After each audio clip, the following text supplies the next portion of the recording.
Yo yo yo, salut les turfeuses, salut les turfeurs, bienvenue pour un nouveau pronostic de Benoît Requin. Ok, place au pronostic du quintet du vendredi 5 mai, direction Paris-Vincennes pour le prix Bettina, trop attelé, 2100 mètres, 16 partants, réunion 1, course 3, indice de confiance 3 sur 5. Petit retour sur le quintet du mercredi 3 mai. Les troubles faits étaient mes deux regrets, mes deux chevaux de complément. Cette vidéo, je la tourne avant l'arrivée du quintet de ce jeudi. Je reviendrai dessus demain.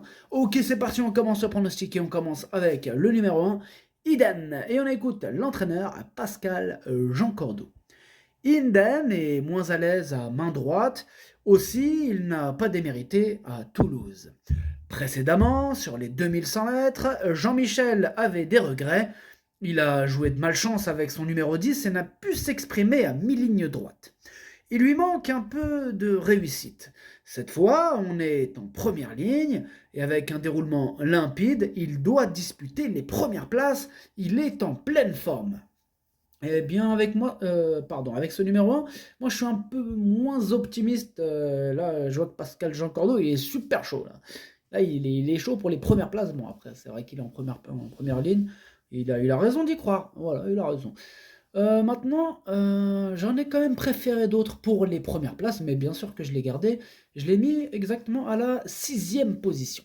Ce numéro 1, Dokei en japonais. On passe au numéro 2, Galon de Vire, et on écoute Alexis Philippe Grimaud. Galon de Vire a encore très bien couru dernièrement à Laval.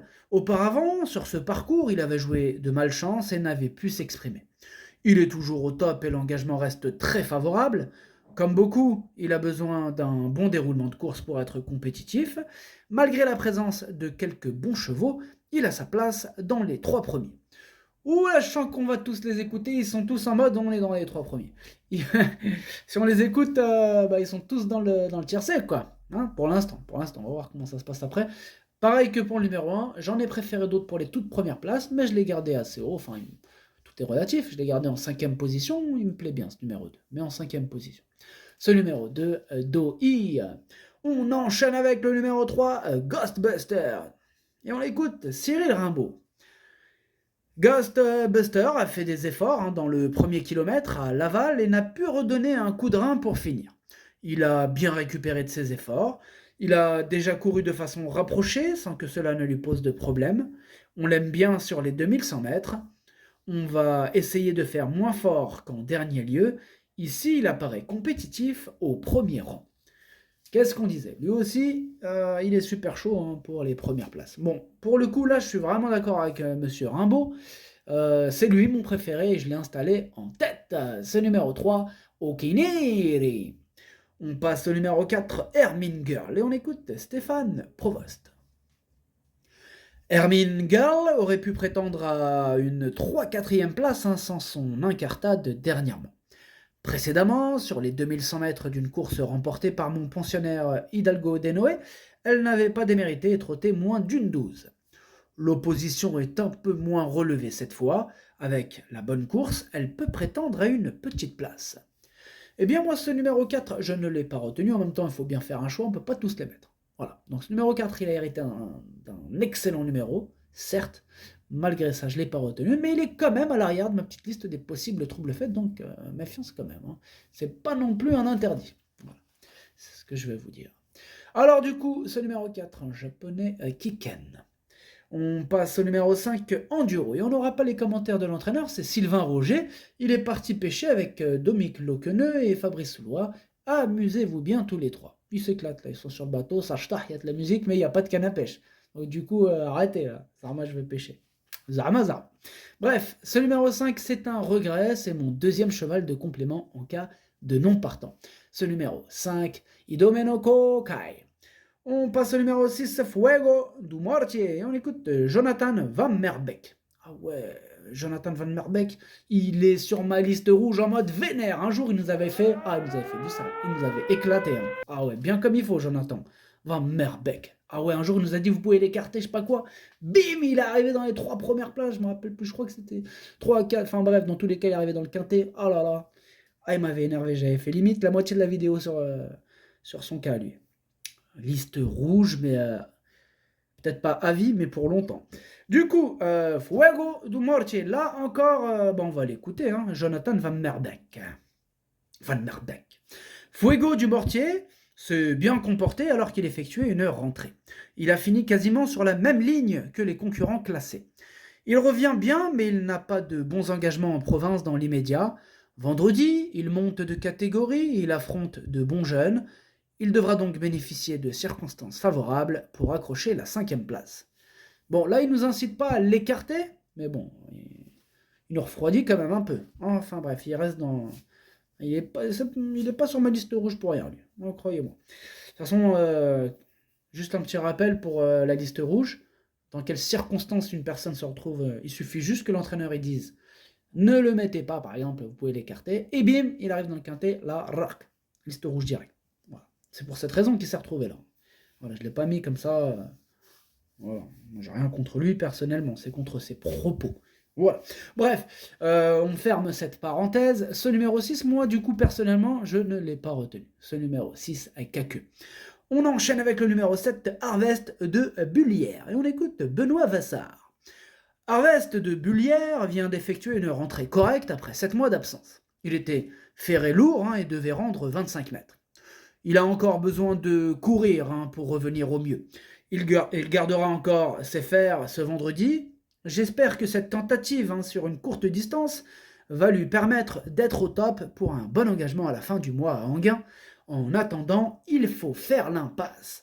Bon, là, il est clair, Benoît Vassar, il nous a dit, il faut faire l'impasse. C'est limite un ordre. Il faut. Il faut, c'est fort comme... on est d'accord. Il faut faire l'impasse. Moi, je l'ai écouté, personnellement, déjà, parce que je comptais le faire, mais en plus, on est d'accord pour une fois, pour ce coup-ci plutôt. On est d'accord, on fait l'impasse, je l'écarte, carrément, je le raye. Ce numéro 7, Kaku. On enchaîne avec le numéro 8, Gasoline du Seu, et on écoute Cyril Travers. Bon, Gasoline du Seu avait décompressé après avoir enregistré d'excellentes performances cet hiver à Vincennes. Elle vient d'effectuer une rentrée encourageante à Laval. Cette sortie lui a visiblement permis de revenir au mieux pour cet engagement visé. Elle se plaît particulièrement sur ce parcours et Mathieu la connaît bien. Elle affronte quelques sérieux clients, mais sa place est dans le quintet. Eh bien, ce numéro 8, moi, il me plaît beaucoup. Je l'ai gardé très haut en 2e position. Ce numéro 8, Watashi no Nibame no Okiniri. On passe au numéro 9, Sarah Giberne. Et on n'aura pas les commentaires de l'entraîneur, c'est Dominique Loqueneux. Il est parti où ? Il est parti pêcher avec Sylvain Roger, Fabrice Soulois. C'est Zarma pêcher, mais beaucoup de musique. Les poissons, 10 km à la ronde, ils fuient. Tellement c'est fort. Bah ouais, ils n'aiment pas le bruit des poissons. Ils n'ont pas compris, mais c'est pas grave. Ils vont pas remonter trop. Enfin bref, c'est un autre sujet. Ce numéro 9, du coup, moi je ne l'ai pas retenu, mais il est en plein milieu de ma petite liste des possibles troubles faits. Attention. Ce numéro 9 est Kiken. On enchaîne avec le numéro 10, Gibus. On écoute Loïc Péché. Tiens, quand on parle de Péché, tu vois, il y a Loïc qui arrive. Loïc Péché, avec ses amis. Non, lui, enfin bref. Alors, Gibus a pris la 2e place du quintet du 7 avril alors qu'il était resté 5 semaines sans courir. Il n'a pas un bon programme et faute d'engagement favorable, j'ai encore dû attendre 1 mois pour le présenter. Il me paraît dans un meilleur état physique qu'en dernier lieu. En s'élançant en seconde ligne, il faudra que tout se passe bien, mais je compte sur lui pour jouer les premiers rôles. Ça y est, on revient au premier rôle là. Il veut intégrer l'équipe des autres, du numéro 1, 2, 3, qui veulent aussi les premiers rôles. Voilà, ils sont 4 maintenant pour les premiers rôles. Donc Loïc Péché, lui aussi, postule. Ce numéro 10, par contre, moi je l'ai gardé assez haut, il me plaît vraiment bien. Je l'ai gardé en 4e position, je pense qu'ils peuvent faire mal. Ce numéro 10, Yomi. On enchaîne avec le numéro 11, Grande Prêtresse. Et on écoute Sébastien Leblond. Grande Prêtresse a raté sa saison dernière et ne fait que de rattraper le retard. Elle vient de s'imposer sur ce parcours qu'elle apprécie particulièrement. Comme elle ne s'élance que derrière l'autostart, les bons engagements sont assez rares. François Lecanu étant suspendu, Jean-Loïc va la découvrir. J'espère qu'elle sera sage avant le départ. Certes, le lot est bien composé, mais je reste confiant. Eh ben moi, je suis très confiant avec ce numéro 11. Il me plaît beaucoup. Je l'ai gardé très haut, en troisième position. Ah, il peut en faire souffrir plus d'un sur sa route, attention. Ce numéro 11 en japonais, Daisani. On passe au numéro 12, Babiru Sadjet. Et on écoute Alexandre Abrivard. Babiru Sadjet ne s'est pas montrée convaincante dernièrement sur ce parcours. Il faut dire qu'elle avait tiré et que le lot était mieux composé avec beaucoup de 6 ans. Sa sortie précédente au Croisé-la-Roche était bonne. Vendredi, elle revient dans sa catégorie et sa forme est bonne, mais elle n'a pas de marge de manœuvre. Il faudra donc compter sur un bon parcours pour terminer dans le quintet. Eh bien moi, ce numéro 12, je ne l'ai pas retenu, on ne peut pas tous les retenir. Maintenant, attention, c'est lui le chef et le capitaine de ma petite liste des possibles casseurs de tickets repérés, donc attention à ce numéro 12. Ce numéro 12, Kiken. On enchaîne avec le numéro 13, Zinco Top, et on n'aura pas les commentaires de l'entraîneur, c'est Fabrice Soulois. Il est parti pêcher avec ses amis, Sylvain Roger et Dominique Loqueneux, amusez-vous bien. Ce numéro 13, du coup, je l'ai gardé en bout de combinaison. Ce numéro 13, Hachi. On passe au numéro 14, That's So Cool, et on écoute Eric Martinson. That's So Cool a fait un essai au monté à Anguin, mais il n'était pas concluant. Il va rester à l'attelage. Il doit à nouveau s'élancer en seconde ligne, aussi il aura besoin d'un déroulement de course favorable.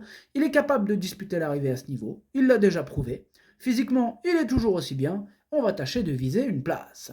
Bon, c'était clair, net et précis, merci Eric. Ce numéro 14, lui aussi je l'ai gardé en bout de combinaison. Ce numéro 14, Nana I. On enchaîne avec le numéro 15, Gilles Moore, et on écoute Daniel Delaroche. Gilles Moore a réalisé une petite surprise sur les 2700 mètres le mois dernier. Depuis sa castration, il ne se montre pas très démonstratif à l'entraînement. Il a confirmé son retour en forme par ce succès. Il fait bien les 2100 mètres. Maintenant, en seconde ligne, il faudra compter sur un déroulement favorable. Il sait finir ses parcours. Physiquement, il est toujours aussi bien et il devrait bien courir. Eh bien, ce numéro 15, c'est lui mon gros regret. C'est lui mon cheval de complément en cas de non partant. Attention possible, le cassage en vue. Ce numéro 15, Kokai. Et on termine avec le 16, Harmoniously. On écoute Antonio Ripoll Rigo. Harmoniously a joué de malchance récemment à Cholet où il a été gêné. Auparavant, il n'avait pas démérité en trottant une 11-8 sur ce parcours. Sa forme ne fait aucun doute, mais il se présente de façon rapprochée, il a hérité du numéro 16. Sa tâche se complique donc sérieusement, et seule une petite allocation reste à sa portée. Moi, ce numéro 16, du coup, je ne l'ai pas retenu. Ce numéro 16, Kakeu. Le pronostic, ça donne 3, 8, 11, 10, 2, As, 14, 13. Merci d'avoir suivi cette vidéo. N'hésitez pas à mettre un pouce bleu si la vidéo vous a plu. Pour accéder à tous mes tickets pour la course du Quintet, rendez-vous directement en description de la vidéo. À jouer avec modération. Bonne chance. Chopez-le-moi. Ciao.